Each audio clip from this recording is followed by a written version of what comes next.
recording.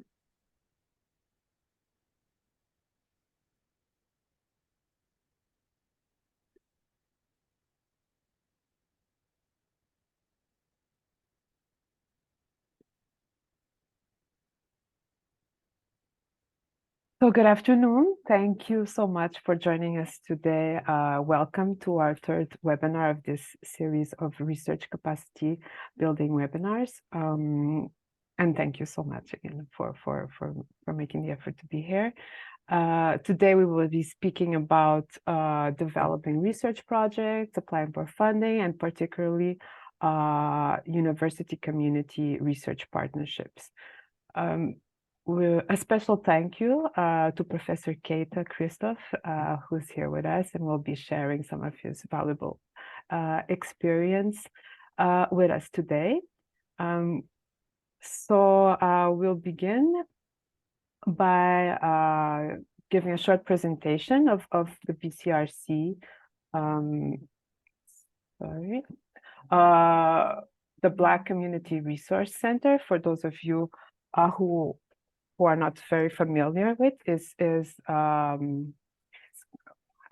it's the name suggests, it's a community center that focuses on mostly on English-speaking Black community, and BCRC actually has, besides its community projects and social intervention projects, it also has a long history of research projects and using also creative methodologies to engage the community, and particularly youth in researching and community-based research. You can have a look at our website if you don't know it, if you haven't yet, for more information on our current and past projects. The link is there. Of course, the PowerPoint presentation will be shared later on with you. So you'll have some links on it. So I'll just briefly mention a few of the projects before moving forward.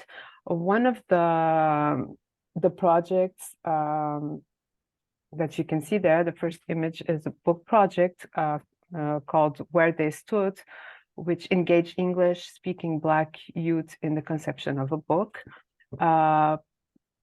Mostly it's about a historical account of the evolution of the Black English-speaking community in Montreal. So 10 young people researched on the subject, they wrote, and they published it. There's a book out there based on this research and on this work. Then there's the Black in Quebec project, a research project that we will, I won't go in details now because we're going to speak a bit about it a little bit further on this presentation. It's actually one of the components of the university partnerships we want to mention today. So there are many other programs the BCRC engages with, and one is an intergenerational health and social program that's focusing mostly on connecting young people to seniors. Some of the activities are informational and recreational workshops with the objective of reducing social isolation and among other things. So it's not so much focused on research, but just to give you an idea of the broad range of activities the BCRC has. So finally, in the know is also a very important project that addresses gaps in Quebec's justice system, with the objective of increasing Black youth literacy on the criminal justice system, and it involves creating pedagogical materials and disseminating educational materials and so on. So this is just a very brief overview of some of BCRC's activities, just for those who aren't very familiar with it.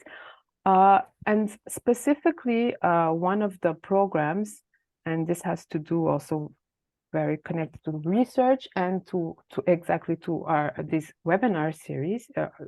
That is, these webinar series actually integrated, or a component of our wider Knowledge Hub project. which integrates also the Youth Research Mentorship Program. So the Knowledge Hub aims towards that the objective is that the BCRC becomes a fundamental actor in the production and dissemination of knowledge pertaining to the English-speaking Black community in Quebec. Particularly the Youth Research Mentorship Program engaged young people between 18 and 35 years old, or recruited young people to create their own research projects and we supported them in going through the process of creating a research project and doing the actual research, and the final outcome will be a publication. There were a large amount of workshops, training workshops on different subjects, research methods to theoretical content, ethics, research ethics. And there was a component of mentoring.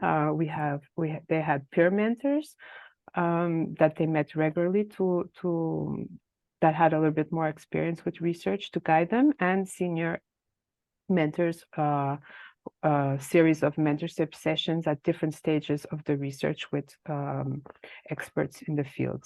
And of course, we are looking forward to publishing their results as well. More information will come on that later on as well. So this is a short overview, and please feel free to ask questions at the end if anything wasn't clear of our program. And I will pass the word on to my colleague, Monterayo, and she will talk a little bit more on Black in Quebec in specific. Thank you very much, Andrea. Can everyone hear me properly? Mm-hmm. Okay, so I'm here to talk about the Black in Quebec research project. And this project, we started this project in the fall of 2019. We drafted the project in around February 2020. And it was a work that was taken by one of our project researchers, John David and Cheyenne, and that was how the work started, as because Cheyenne is a student in McGill, and the collaboration started. The purpose of the project majorly was to fill the gaps in the knowledge about the English-speaking Black community in Quebec in order to be better positioned and informed to address the challenges facing the community. And so the major questions was to really answer what is the state of well-being and vitality of Quebec's English-speaking Black community. And the project adopted a community-based research approach, which placed the community at the forefront of the center of our research, development, and communication strategies. We have accomplished this by the inclusion of like a focus group and community members playing a central role in the research, the surveying of community members, and hosting events and to share information and the findings of the community with the community as a whole. Again, to speak about another project, I would like to touch on, you can move to the next slide, the project, a longitudinal study that we had in partnership with the Human Motivation Lab. Dr. Richard Kostner was leading the research, and this was a collaboration with the Black, the BCRC team, the Black in Quebec research team. And then, so the essence, this set out to answer two key research questions, and that was did the well-being of the English-speaking Black young adults diminish over the spring 2020 and the COVID-19 pandemic and the Black Lives Matter protests that occurred. So, and then the second question was, did the satisfaction of stroke of frustration of personal and collective basic psychological needs play a role in the changes that occurred for the well-being? So the approach was conducting focus group this was virtually organized, and there were also some one-on-one surveys, semi-structured surveys with diverse group of 34 individual English-speaking Black in the English-speaking Black community were involved in various variety of fields and were willing and able to offer the perspective of on a number of issues affecting the wider community. So these surveys as a whole were well received, and in summary, we can just say that there was like a noticeable shift such that the damaging psychological effect of the COVID-19 pandemic dissipated, and the psychological effect of the Black Lives Matter changed from a mixed picture to become a generally positive outcome. So my colleague also talked about the third study that we had, the vitality study that we had in collaboration with the Human Motivation Lab. Over to you. Thank you, Mozrayo. Actually, this other survey that was conducted by the Black in Quebec research team from the BCRC, the 2021 Community Vitality Survey, was actually building upon this first partnership with Dr. Kusner and the Human Motivation Lab. So, and of course, the partnership with the university, in this case with McGill University. So building upon these previous findings, this survey was launched to get in more in-depth understanding of the well-being of the English-speaking Black community in Quebec, and cover different areas such as education, economics, health, psychological, social, and cultural areas. It was quite wide-reaching and in-depth. And again, it was also done in collaboration with Dr. Kusner, who was consultant. Sorry. Okay, throughout the different phases, from conception, analysis, and dissemination. The team used Qualtrics, an online platform to host surveys, and also collected some responses using Leger, a company which finds participants to take surveys. So the sample size was very considerable, with 531 members from Quebec's Black community participated in this study. And these are just a few snapshots of the report that you have a link there. You can find the link there. You can find the report on our website. And these are the infographics of some of the findings. So employment status, how much percentage are unemployed or are working full time, and so on. There's also information on health, and like I said before, on education attainment, expectations, and so many other things you can find really if you're interested in the report. But just to say that the Black in Quebec is one of the big research projects from the BCRC, and counted a lot on this kind of partnership with university, in particular with the psychology department and Dr. Richard Kusner. So the BCRC has other partnerships, community partnerships, and I'm sorry, I'm going to go very briefly about them. The best person to talk about them would be our research coordinator, John Davids, but unfortunately, he's not available today. There's a Department of Dental Medicine and Oral Health at McGill. So BCRC is their community partner, particularly in the social prescription, but also there are some research aspects involved in this partnership. And then QuestCREN, so Quebec English-Speaking Community Research Network from Concordia University. Among other things, they publish BCRC's papers. There's this community, again, there's a link there, Community Knowledge Open Library. It's very interesting. It has a lot of information.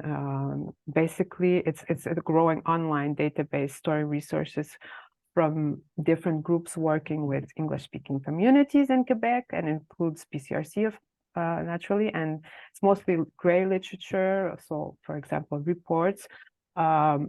Also, working papers. There's a working paper published there by Dr. Richard Kostner and a colleague, and that was based on the research done with the BCRC.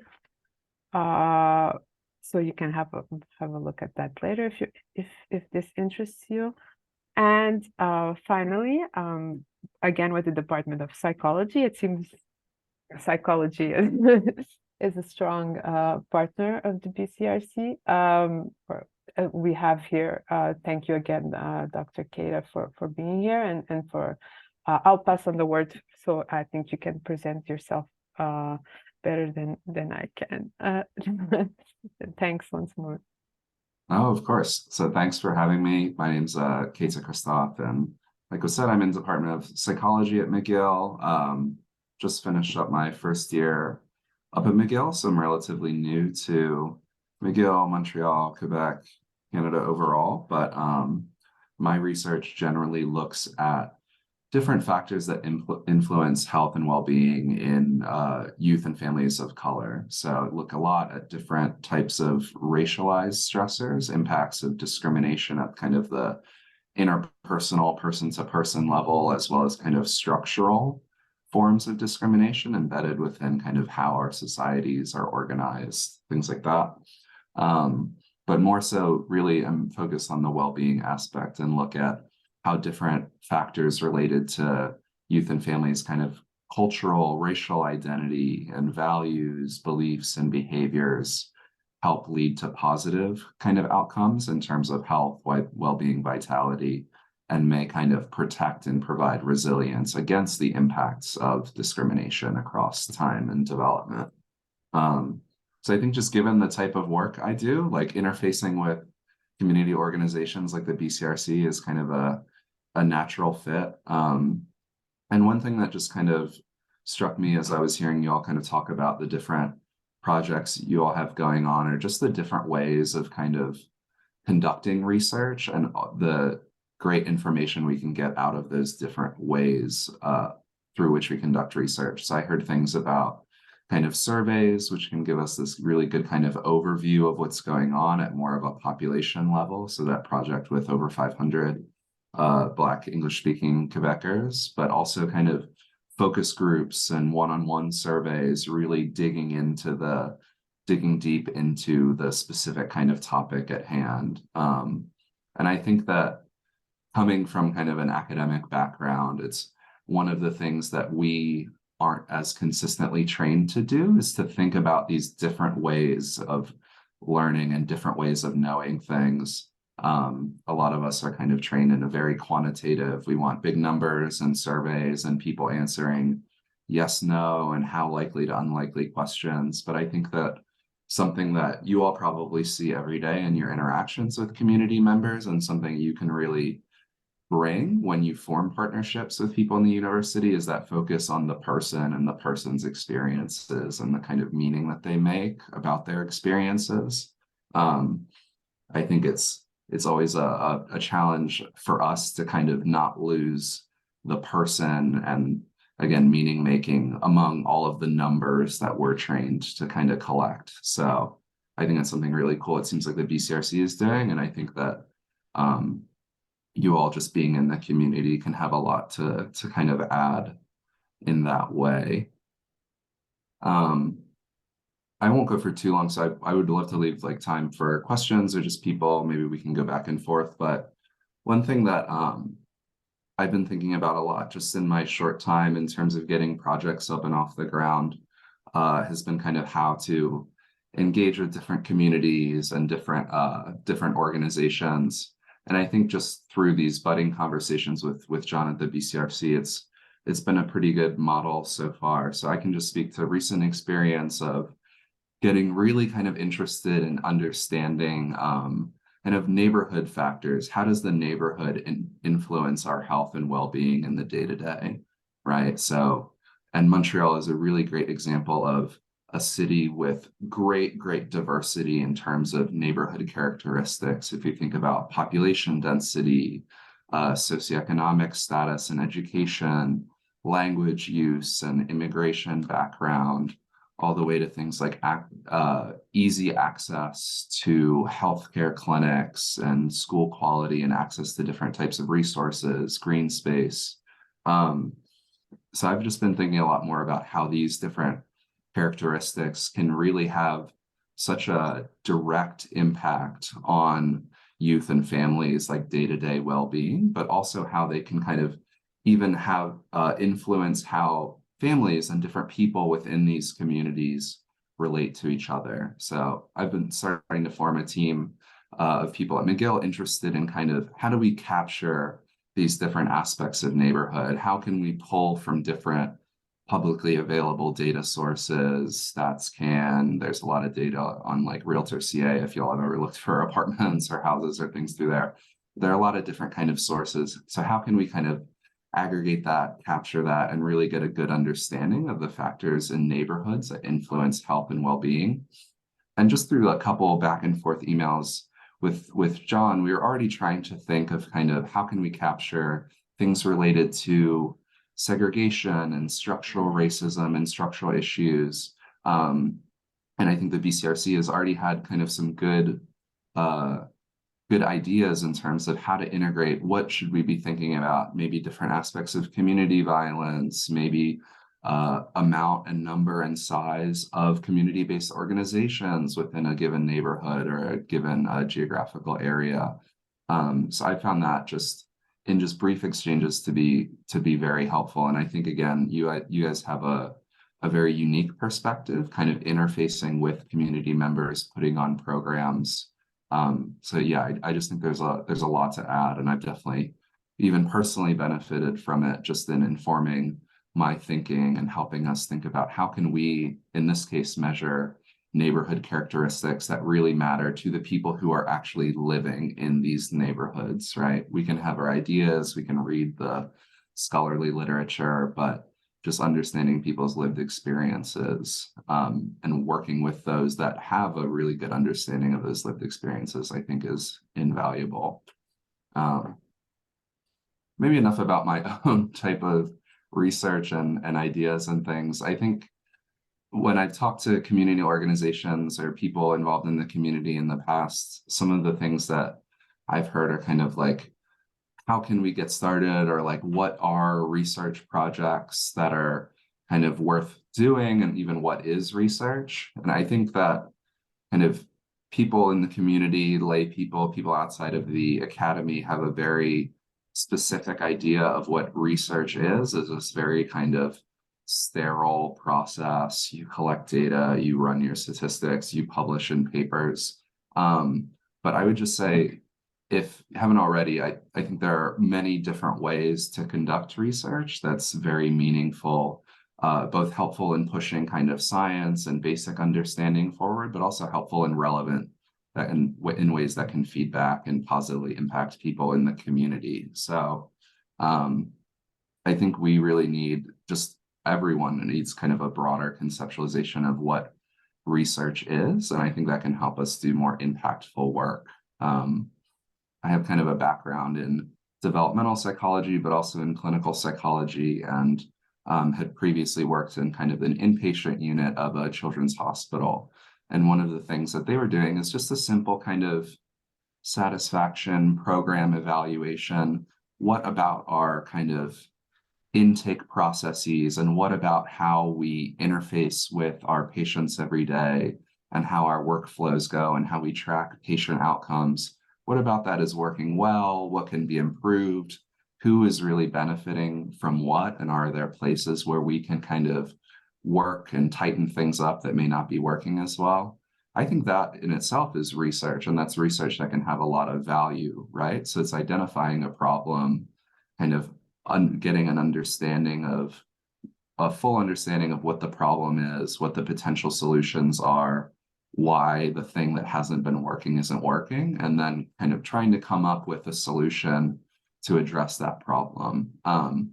I'm sure a lot of you all kind of do this just in your everyday operations as members of community organizations, but I think that different organizations and different entities oftentimes run into similar problems. So to the extent that you can see that as research and kind of document the different steps you take, I think these are things that can have a lot of kind of public influence, in the sense that, you know, you can be documenting what works for you, and you can contribute to other organizations kind of running their ship better, or overcoming different problems, or maybe just optimizing or starting some initiative or something that they hadn't thought but might be in line with kind of their mission and values. So I think that's like another type of research that is very kind of I would say underutilized.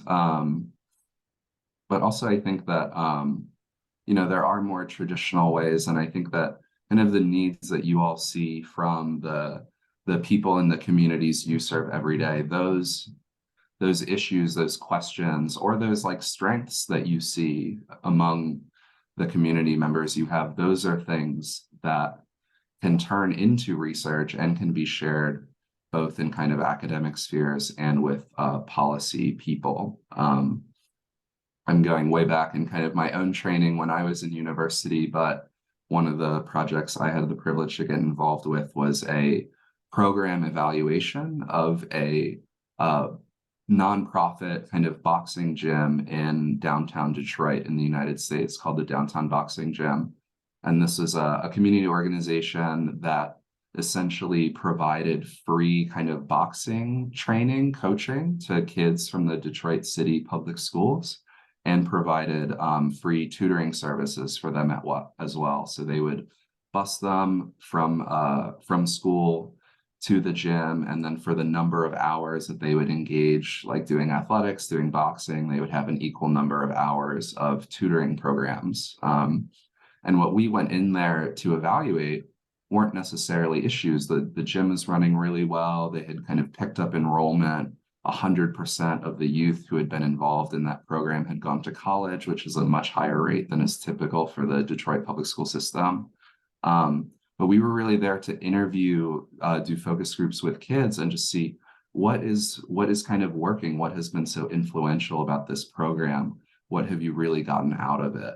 And we kind of really focused, and a big theme that emerged from the kids' stories was just that feeling of what we call self-efficacy, just that general belief in your ability to solve problems and accomplish things. And they had gotten that through the boxing and learning to kind of move and use their body in a way, get any type of frustration out in a kind of productive, pro-social way, but also through the tutoring, feeling like they're learning these academic skills.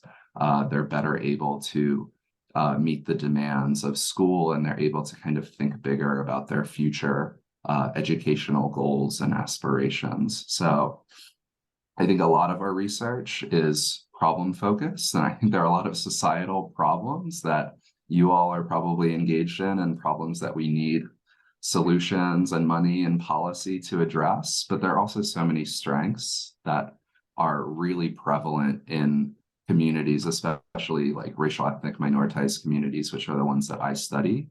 So I think that research also really needs to focus on those strengths and kind of understand what is leading to so many positive outcomes among these communities, despite segregation, marginalization, histories of slavery, and things like that, discrimination on the basis of immigrant status or language. And so in spite of that, there's so much positive going on. So I think we need to do a better job of kind of leaning into that and working. And if we can better understand the factors that influence those positive aspects, those are things that academics, community organizers can develop programming for to help bolster those strengths even further. Maybe I'll end there. I guess maybe the last thing I'll end with just briefly, I had snuck a couple slides into the Google Slides. I don't know if they'll show up, but I wanted to just do a quick scan. Oh, no, they're not there. I'll have them sent out after when you all get the slides. But were just some kind of funding opportunities for community organizations to get money in tandem with academic organizations. So the ones that I was able to find, I don't have personal experience with these mechanisms, although I have experience with the funding agency. They're through the Social Sciences and Humanities Research Council. So that's SHRC, if you've ever heard that acronym. So again, Social Sciences and Humanities Research Council. And they have a set of grants that are called partnership grants. They kind of go from 3 different levels, with the first level being partnership engaged grants, the second level being a partnership development grant, and the third level being just called a regular partnership grant. I think these grants seem like they provide good opportunities. They're explicitly designed for academic researchers to develop and maintain long-term partnerships with community organizations.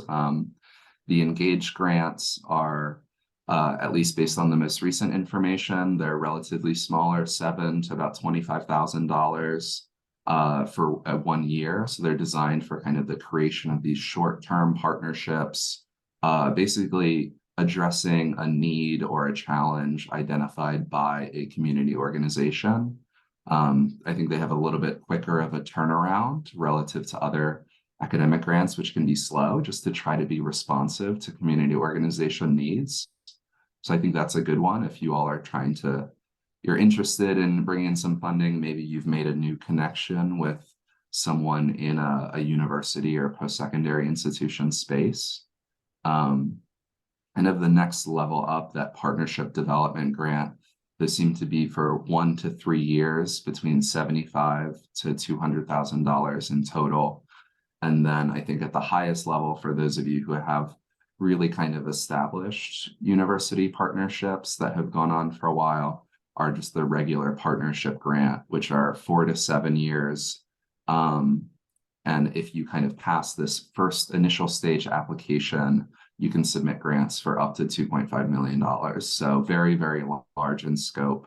And these partnership grants tend to have very large teams. So many people within a community organization, and often many community organizations involved, if you have that kind of network, as well as many different university researchers, maybe at even different institutions, say around Montreal, different provinces in Canada, whatever makes sense for kind of your all's goals and organizational structure.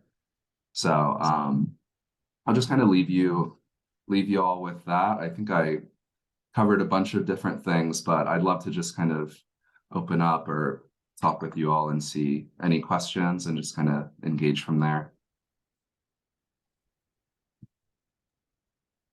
Thank you so much, Kata. That was great, very interesting, and yeah, I have a couple of I'll first let Candida. Sorry, please tell us how to.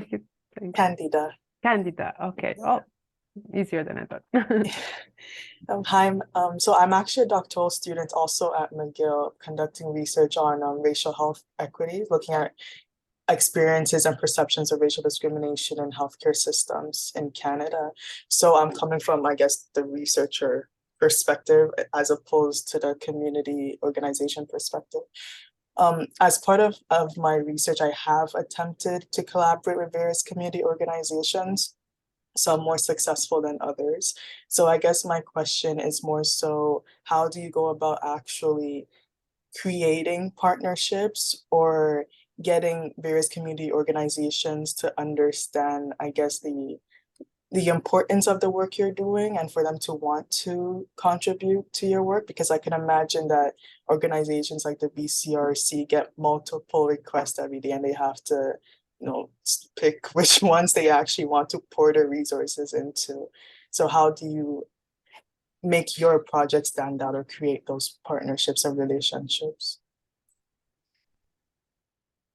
I can speak really briefly to it, but then I'll leave it to you all, and I'd be curious what you want to see when people reach out to you. But I think that, or my my assumption or what I've seen, and I'm still trying to build connections myself as well, especially in Montreal, is that, like you said, these organizations have a lot going on. They have oftentimes a lot of people that they serve at varying levels of need. I think that it's up to the researcher or the academic reaching out to really kind of communicate that value added. So not just making a request, but offering to give back in some way. I'm in the middle of kind of recruitment for a project studying experiences among Black teens in Quebec. And one of the things that I've been trying to do just when reaching out to different organizations is not only kind of, the normal, can you share out flyers or whatever, but do you all need anything from me? In the sense, I'd be happy to, undergrads working for me that can come and talk about going to university. If you have kind of youth in the communities that you serve, like if you all have any programming around like mental health and wellness, be happy to kind of come in and talk about those topics. If you want someone to talk about discrimination or how families talk to their kids about racism and manage issues related to that. So I think at least my strategy has tried to try to be very clear about the value added, and just show that I don't want to just ask people in the community or ask organizations to do something to like get data and then just kind of fade into the background, which I think most researchers that study these populations are very willing to engage and want to engage, and that's why they do the work. But I think sometimes our structures within the academic institution make that hard. So I think we just have to reaffirm that commitment to people in the community. But curious to see what you all think.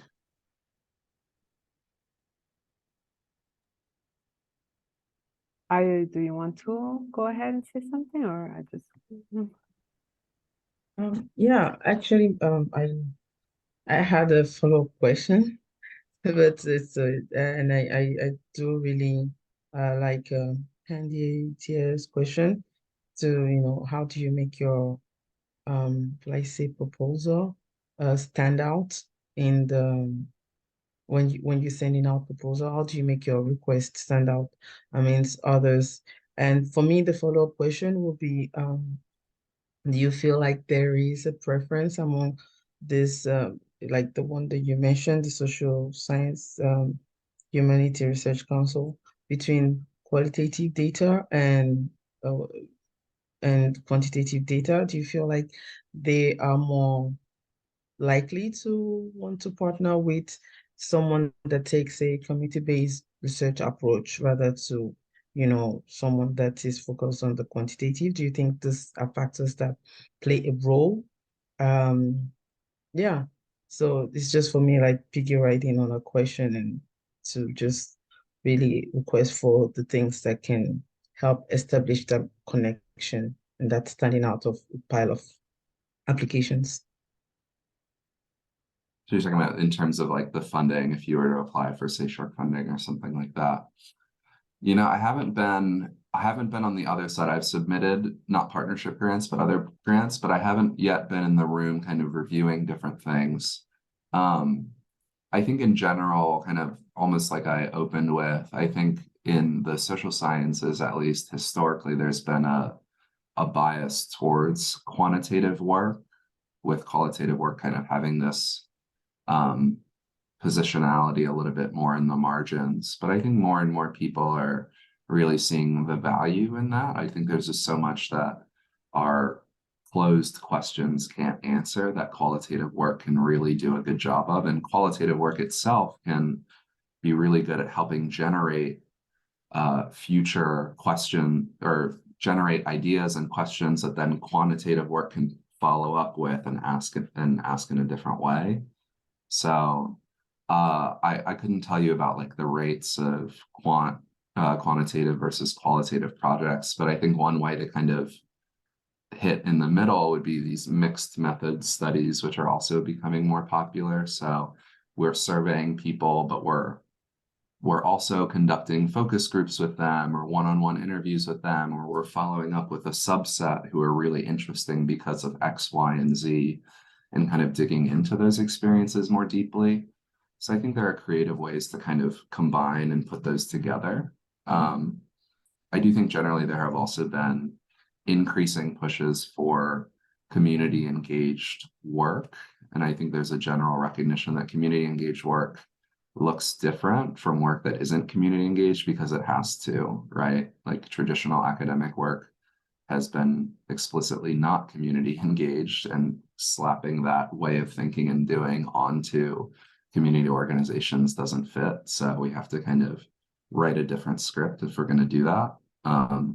So that's why I think those mechanisms that are specifically for work in partnership with community partners might be particularly useful for those in community organizations, because those are the expectations may be different, and people probably reviewing those grants, I would assume, would be more keyed into the differences and particularities and the strengths of conducting community engaged work. Okay, thank you. Yeah, well, I don't think I can add much to what has already been said. Because I'm kind of new as well in the community. I'm also I have more experience in the academic world and also research and grants in academic, and this is new for me. But I particularly just wanted to mention something that I found was very interesting that came up was the different ways of knowing things, and how Kate, I think you mentioned this, and how community research can add to the university research. So kind of going the other way around.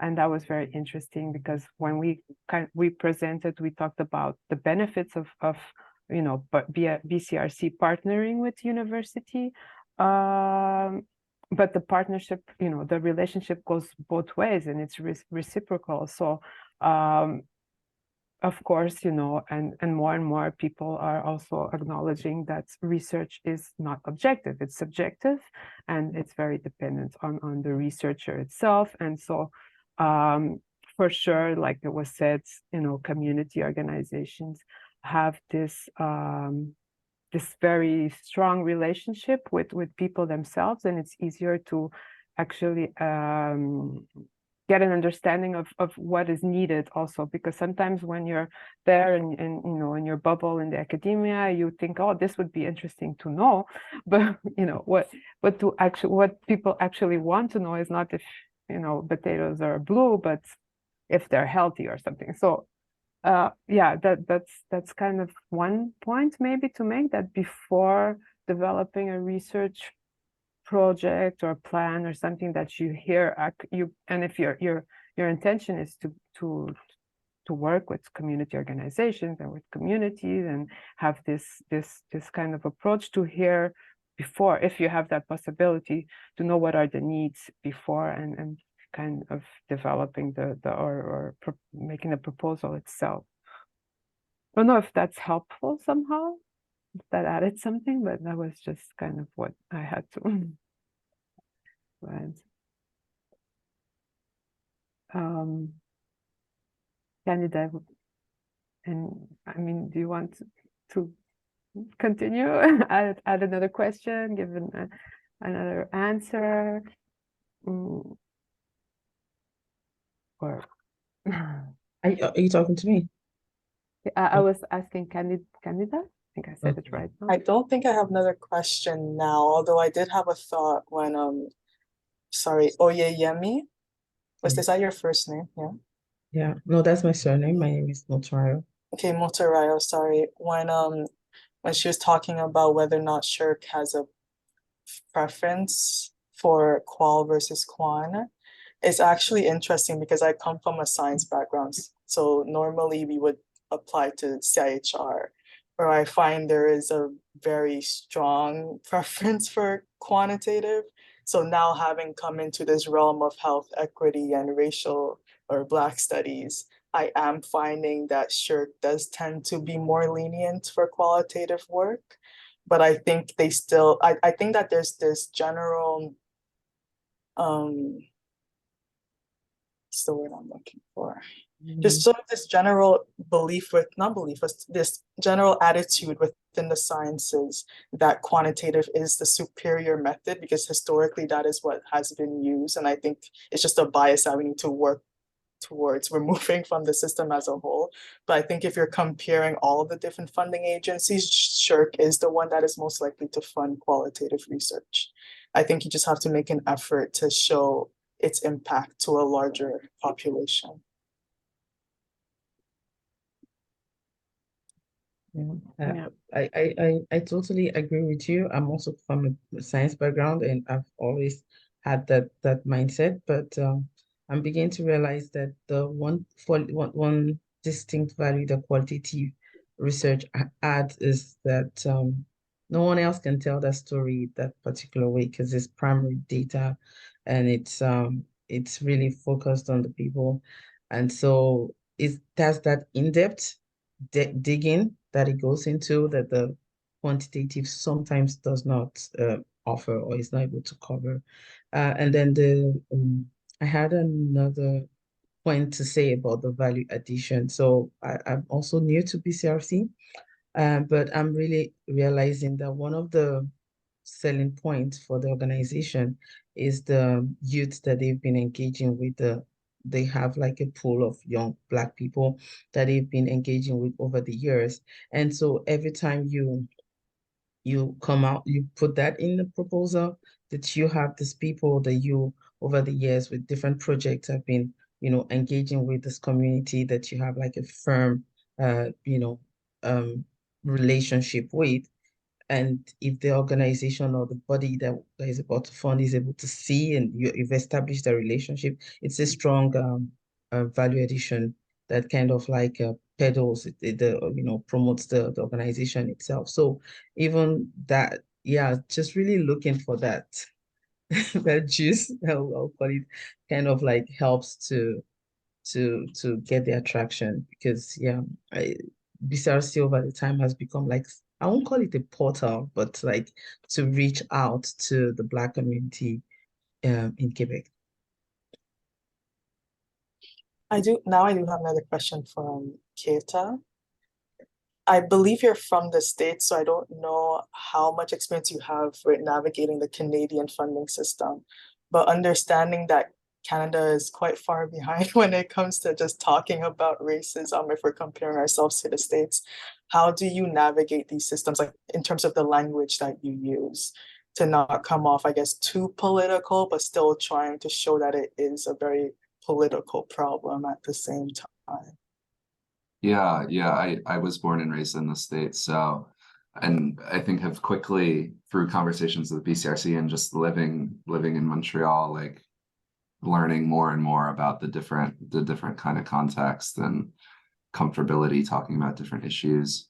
I think one kind of the nitty-gritty like strategy things that I've been doing. So one of the things I learned from the BCRC is that StatsCan doesn't disaggregate racial data among that visible minority category. And at least in the line of work I do, one thing that does is potentially obscure any racial disparities in health, right? So when I talk about the impacts of, or the prevalence and impacts of racism as a stressor and how that influences health disparities, there isn't any large-scale Canadian data from which to pull. So I have to kind of use the existing US data, which is like very compelling. But within that, I also make the argument like this data is not available in Canada, but we know that racism is bad everywhere, right? So here is this project that is attempting to do not a comprehensive nationwide survey of this, but just understanding a little bit more about what is the prevalence of these different experiences? What are the impacts? Can we better kind of understand some of the contextual components that aren't as relevant or aren't as common in the US context versus the Canadian context? So I think in some ways I pulled from US kind of statistics and US literature to make the case in the absence of literature that's been done in Canada and especially in Quebec. In terms of other kind of language stuff, I think that I do the work that I do because I think it's valuable and I think it has the ability to like positively impact people in the community, like the communities that I care about, right? So of course, there's a certain degree to which you have to play the granting game, and there are different ways to kind of talk about things that are better than others. But I only do that to the extent that I can keep my core message of like what the issue is, why it's important, and why me and my team and whoever like needs this money to understand these experiences, right? So I think that I don't apply for grants. Like I don't collect white comparison groups. Like my studies are all like kids and families of color, and I don't want to like perpetuate a problem of like, for example, using white comparison groups as the reference for what is normal per se. And maybe some people who have that way of thinking might evaluate my work more negatively, but it's more of kind of a value, and that I think that this within group work is important, and I want to make a case for that instead of maybe doing something that would be more traditional and might lead to a slightly higher chance of funding, but would also kind of compromise the value of taking a deep dive into marginalized, minoritized communities. It's kind of like a rambling answer, but hopefully that helps. Yeah, that helps a lot. And actually, I would be interested in knowing more about why you don't use a white comparison group in the future. I know this might not be the place for it. Maybe I'll see you sometime on the McGill campus. I do have to run now because I have another meeting, but I just want to say thank you to everybody from organizing this. It was nice seeing you all. Thank you, Canada, for joining. We'll give you more information later. Bye. And Medun, I hope I'm not mispronouncing your name. I don't know if you had a problem reaching connecting before. I'm sorry, we're about to finish. That's right. I had a problem connecting. Actually, he was telling me that I do not have the latest version for Zoom, so I couldn't install the new one. So I had to basically uninstall the one I had and then install it again. But I was able to do that at the last minute. So well, the good thing is that it's recorded. Okay. So you'll receive the recording and also the slides from the meeting, but most importantly the recording. Perfect. And Thank you very much. Yes, and I'm sure if you have like questions after you watch the recording for our guest, Professor Kristoff, would be happy. Sorry, I'm just going in there. Oh, no, definitely, would be happy to answer any question. So as would the BCRC team. Thank you very much. Thank you anyway for joining us at the last moment. No problem. I mean, I was curious to see this because Doc Brown is the one who hooked me up with this webinar, and I missed the one that was on the 13th, I believe, or the 12th. Oh, it's about StatScan. That's also recorded. We're gonna share all the recordings. All right. So thank you very much. Have your email. No problem. Thank you. Thank you. Welcome. Also, Kate, so much. Of course. Very, very helpful and very interesting. So I don't know, if you want to say a last word for me, thank you. Yeah, sure. Yeah, it was very insightful. You can give a very good advice. I'm seeing some of the additional slides that you have, and they do really speak to the opportunities that are available out there for our researchers, and we're going to share those slides, I believe. But thank you very much for sharing your wonderful experience. It's been a very interesting conversation. Discussion. No, thanks to you all for inviting me. Looking forward to keep connecting in the future. Yes, sure. For sure. Bye. Bye.